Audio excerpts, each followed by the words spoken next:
Besides confidence, what is another reason men fail when they cold approach women? Well, I'd say a big reason, you guys can probably back this up, is this assuming you're single and available, but the guy gives off a weird vibe. He doesn't seem comfortable. He doesn't seem like he's being authentic and real or natural. Yeah. So he doesn't, which is a lack of confidence. In other words, that really is a result of a failure to practice making small talk with strangers, because that's an essential skill. And, when I was younger, when I started in, what was it, middle school, my parents bought their first business. I was doing customer service. I was taking people's orders, giving them their orders when the stuff was done. I was giving them change.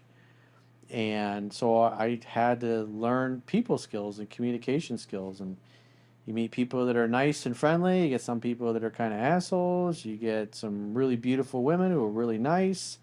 You get some average women who aren't so nice.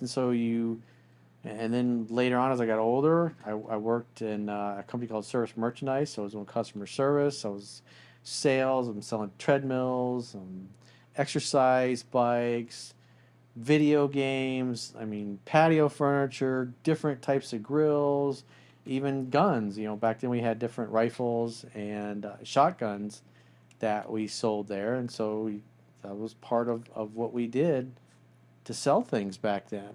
And so you have to have people skills and get good at creating the conditions where people like you and trust you and want to talk to you. And then later on, getting into tending bar when I was 21 and waiting tables.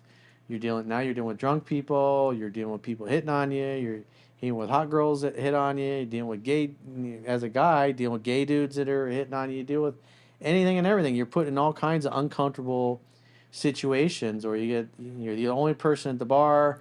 Some dude sits down. You want them to feel warm and welcome. So you talk to them, and some people are easy to talk to, other people are not. And so it's a good essential skill to have to create rapport with other human beings. Just striking up a conversation with people in the elevator on the way down, a laugh or a chuckle, or standing in line at the grocery store and coming up with something funny to say to the people in line with you at the grocery store, or just talking to the clerk and making small talk, because you never know when you're going to turn around, or you'll be walking down the street and there's the most beautiful girl you've ever seen in your life is looking at you and smiling at you. So from that perspective, you've already passed the physical attraction test. She already likes you enough.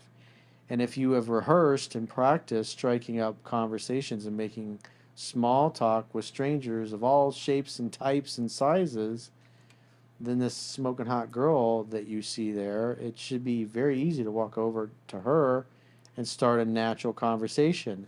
But if you're the type of guy that never practices that, and then a pretty girl staring at you smiling or giving the eye, and then you go over to start talking to her, you haven't rehearsed your small talk enough. And then you typically will get in your head and you start saying things and you kind of come off as weird. And I'm sure all you girls have had plenty of dudes approach you during the course of your life and they're just bad pickup artists. Or like, dude got no game. He doesn't know what to say. He looks like an idiot. He can't tell I'm not interested. I mean, I'd rather a guy come up that was kind of weird and awkward rather than a guy come up that's like a jerk and like thinks he, too cocky. And he's like trying to talk to you about something that you don't even know what the hell he's talking about, because he's like just rambling on about, you can't even understand what he's talking about because he's just rambling on about random ass shit. And then then you're just standing there like, ugh. And then he's like, ugh. Like, you don't want to give him his phone, and he's like, you're so disinterested because you're not interested in whatever what he was he's saying. And he's like, well, I do this and I do that. And he acts like he's so much better than you, and he's on like such a higher tier, but in reality, you're just not interested in whatever he's saying. That's awkward is he takes it so personal. And it's not really just personal. They're telling you about themselves instead of trying to get to know you. They're just trying to make He's doing 80% of the talking rather than the woman that should do the 80% and they're one-upping themselves. So he's trying to prove himself to you. Oh, I drive this car. I work this job.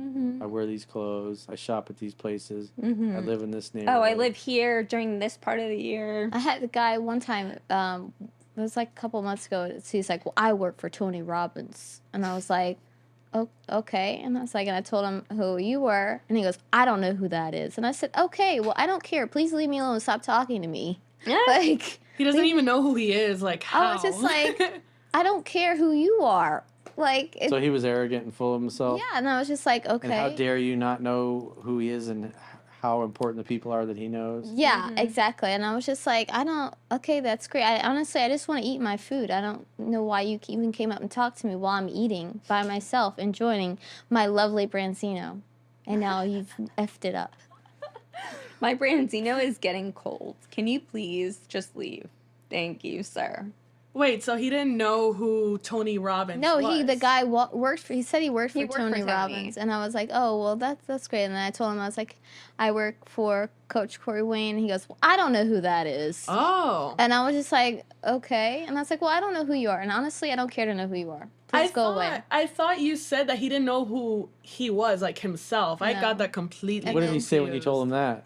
He was just like, just made an ugly face and like walked off. And he said, I see that you, what did he say? He said, I see that you're not worldly influenced or something like that. He called you not worldly? I was just like, okay.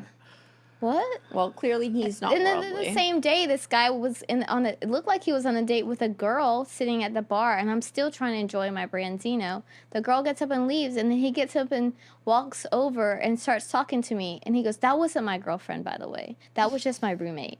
And I was like, right. I don't care. I'm trying to eat. I'm still trying to eat my branzino food. that is already chilled because of you.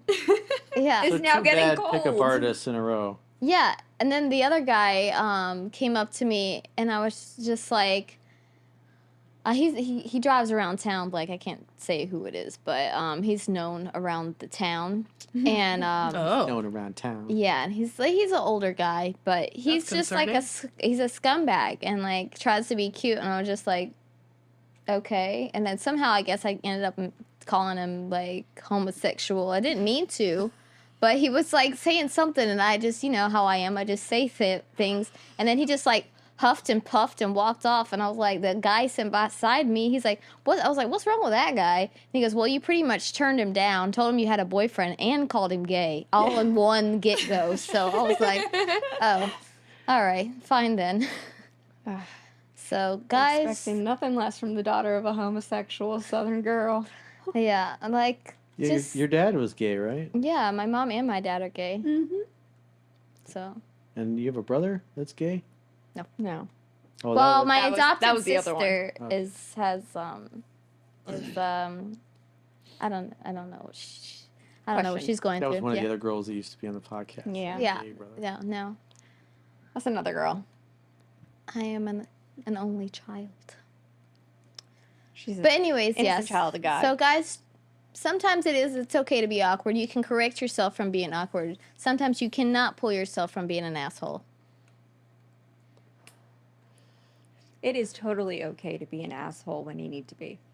Yeah, when someone crosses your boundaries, yes, but don't be so basking in your glory kind of shit, because like that kind of stuff like really annoys us, because it's like it tells us that you're like more materialistic and that to be a man you need to have all this rather than just have true character and treat a woman like a lady. It's just that like you probably don't even live up to our standards, but you don't even know who we are or what our standards are. No, and I bet they're very egotistical, and they're so egotistical that like their ego's really that fragile, and then we do one thing that's like, you know, setting a boundary or something like a strong viewpoint on something, they get so intimidated or irritated or whatever the case is. And they snap.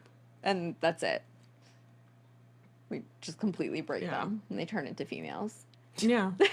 And they run away when there's like a situation at hand. They're so quick to run away. Okay, fine. I'm sorry. You just called me. Then they come have an insult. Well, you have a big forehead. Yeah. Oh, you got a pancake ass or anything to make themselves feel better and look better, even if it means intimidating and insulting the girl, or at least attempting to let that phase us. If they think that we haven't thought that about ourselves 100 million times, then they honestly don't know women, and they need to go read Corey's book 100 times, not 25 times.